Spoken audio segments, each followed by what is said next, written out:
I thank the gentleman. The gentleman or gentlewoman from Phoenix, Ms. Lesko, has been recognized for 5 minutes. Thank you very much. And I first want to say thank you to you, Mr. Gosar, for leading this, and to all the people that showed up and know how important this issue is. I'm Congresswoman Debbie Lesko. I represent Peoria, large parts of Glendale, the Sun Cities, and large parts of Phoenix here, and I serve on the Energy and Commerce Committee.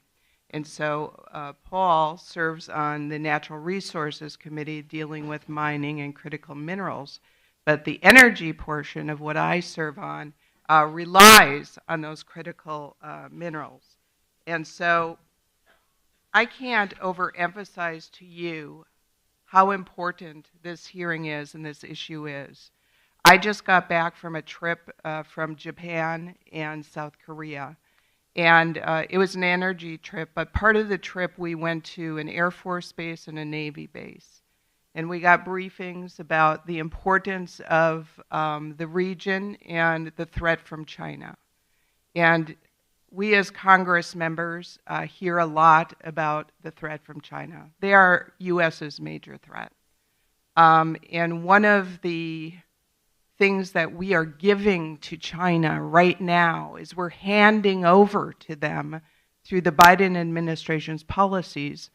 We're becoming more reliant on them. So the Biden administration is putting forth mandates on electric vehicles, mandates for more solar, for more wind. They're funneling billions, hundreds of billions of dollars of our taxpayer dollars into subsidies for those programs. And they claim that they are for domestic mining, yet on the other hand, they're shutting down mines here in Arizona, as Jeremy Harrell brought up, and also in Minnesota and elsewhere. So you can't have it both ways, although they do, because people aren't paying attention.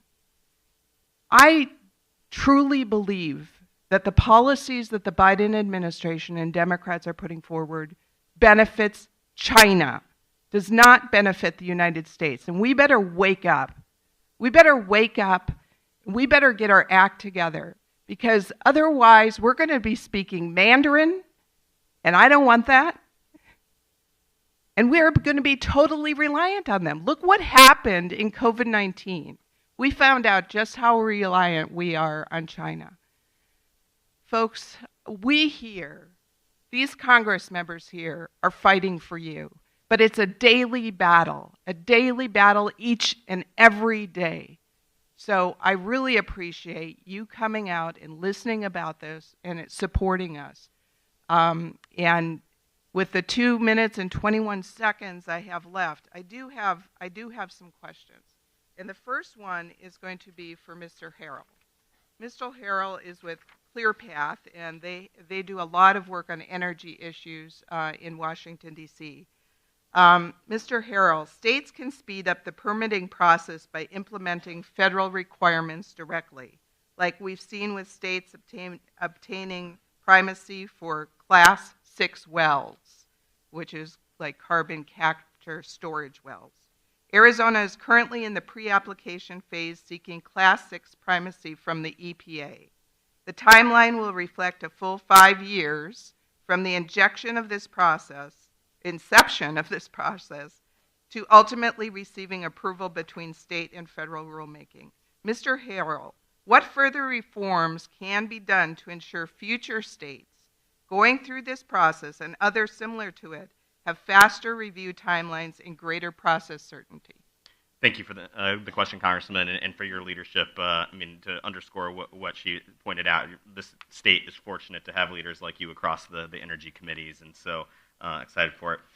Bringing these decisions down to the state level is essential. We know it's more efficient, and it can have the same standards that you would have that environmental laws require. The Class 6 process you mentioned, states take control of it, ultimately have to do the same rigorous work, but the people of the states know the geology better, and I think that could be translated over to the mineral space as well.